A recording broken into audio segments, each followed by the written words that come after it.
Let's get more on this now from Mark Cutts. He's the United Nations Deputy Regional Humanitarian Coordinator for the Syrian crisis. He joins us now on Skype from Gaziantep in Turkey. Good to have you with us on the News Hour. We heard that rather strongly worded quote coming from Michelle Bachelet's spokesman. Let me ask you, does the UN think that war crimes are being committed in Syria? Well, it's very clear that not enough precautions are being taken to protect the civilian population.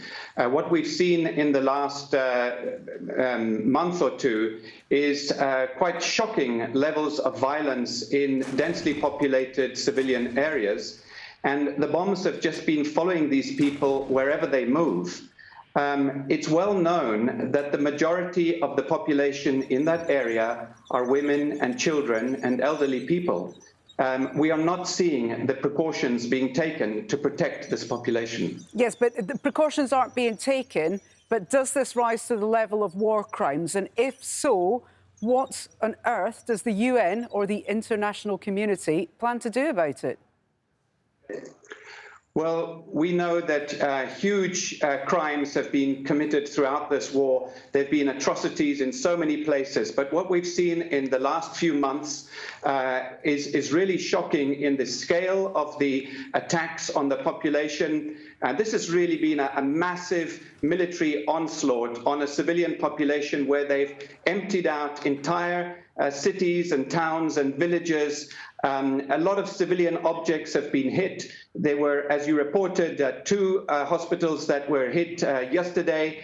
And there are simply not enough health facilities now to support this population. You know, I had some desperate calls today from some of the humanitarian workers on the ground saying that they've got babies in incubators, they've got children in intensive care units, and these are in hospitals that are in quite frontline areas. And they are wondering whether to move these people or not. But there are not enough other facilities to move them to. But so this has really come to a crisis point. I'm sorry to cut you off, but as we heard from Hashem there is nowhere to move them to. And we continue to see, as we have seen in years past, and we hope not for years to come, hospitals and schools appear to be deliberately targeted.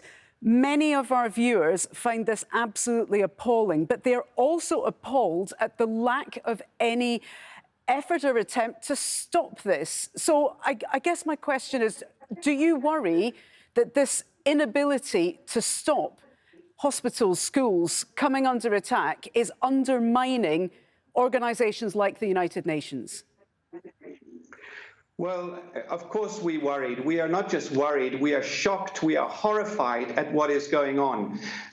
This is, you know, I've been doing this work for more than 30 years. I've worked in many war zones around the world, and I've never seen a situation where the international community seems to be so powerless to stop a massive military onslaught on a civilian population in this way. So yes, something needs to be done. Our humanitarian leaders have been briefing the Security Council repeatedly over the last year, warning of this, and we've been calling for a complete cessation of hostilities. Our Secretary General has called for the cessation of hostilities. That's what we need. There's no other option to protect these people at the moment. OK, Mark Cutts, from the Deputy Regional Commander of the Humanitarian Resources for the Syrian crisis.